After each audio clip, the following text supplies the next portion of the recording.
It's not just Jacinda, my mouth's all frozen.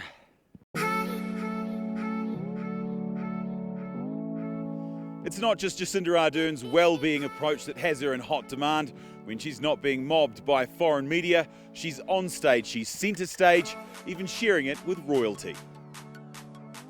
They've rolled out the red carpet here for Jacinda Ardern.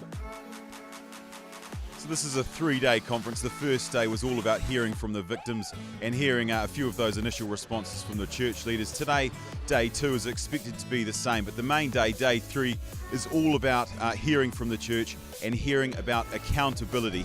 Despite this being Survivors Week, there's no one here from the church joining this protest.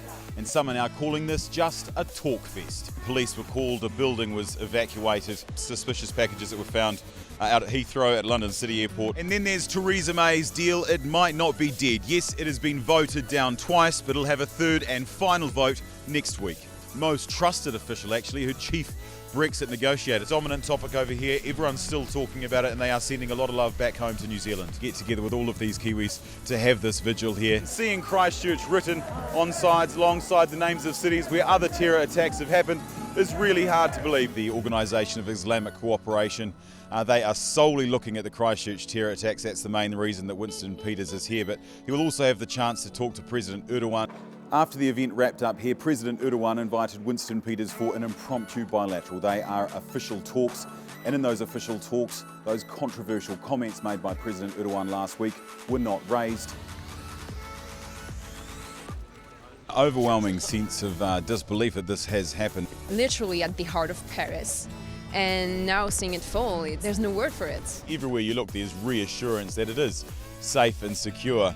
Reassurance in the form of the Turkish military police, the Jandarma, who are everywhere. There are hundreds and hundreds of Jandarma military police all over the peninsula. This whole battlefield will remain in a security lockdown. Given the significance of this area, not only to New Zealand and Australia, but to modern Turkey. Yeah, it hasn't had an impact on the number of people coming over here, Kiwis and Australians who want to come over and experience Gallipoli and have that annual pilgrimage.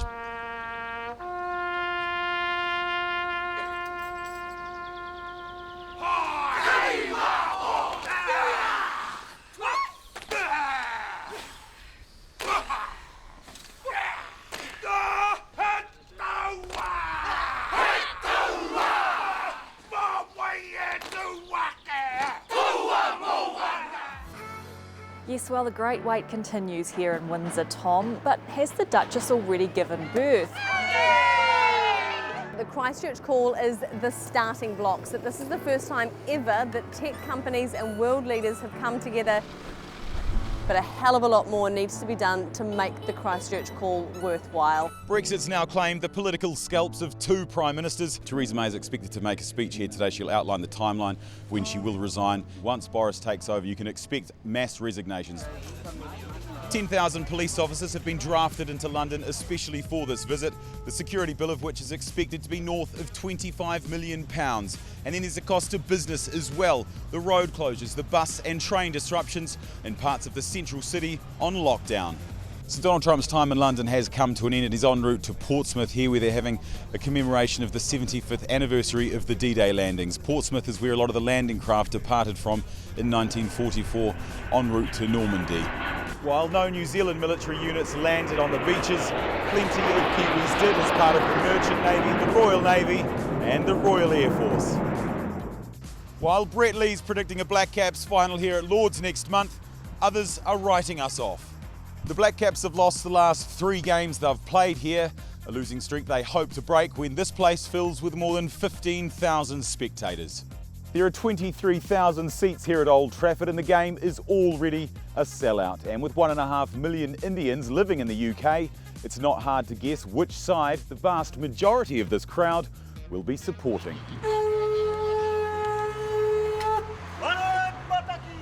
But this match really is precariously placed. There were trying conditions here at Old Trafford. The mood of the Indian fans coming out of the stadium is a complete contrast to the mood of them going into the stadium yesterday. They are completely in shock and complete disbelief. All 28,500 tickets have been officially sold, but you can still get your hands on some on resale sites, although they'll set you back thousands, if not tens of thousands of dollars. To play England at home in a World Cup final, I think both are pretty exciting prospects.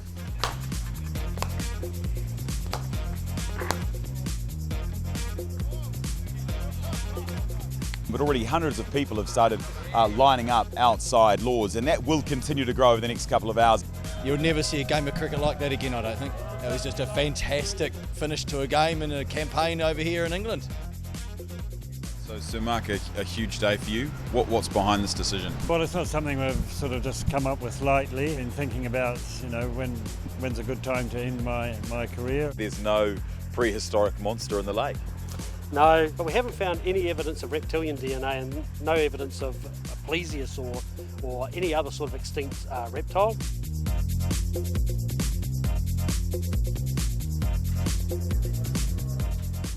Bill Gates, Boris Johnson, Donald Trump and Facebook. Jacinda Ardern meets them all this week and delivers her major speech to the United Nations.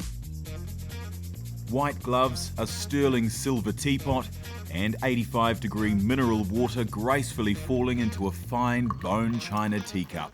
This is what $1,000 of tea looks like.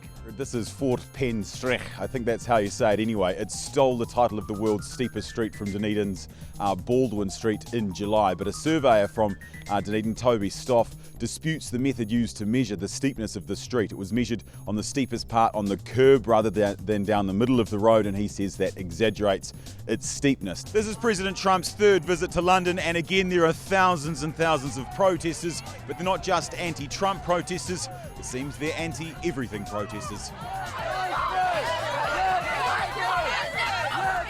Sam, if I was a betting man, I'd be putting my money on Boris Johnson. All of the major polls have got him with a clear majority. Yes, Sam, the reaction from the Tories is one of surprise, really. They can't believe just how good this result is. This is a message from the British public that they comprehensively reject Labour and comprehensively reject its leader, Jeremy Corbyn.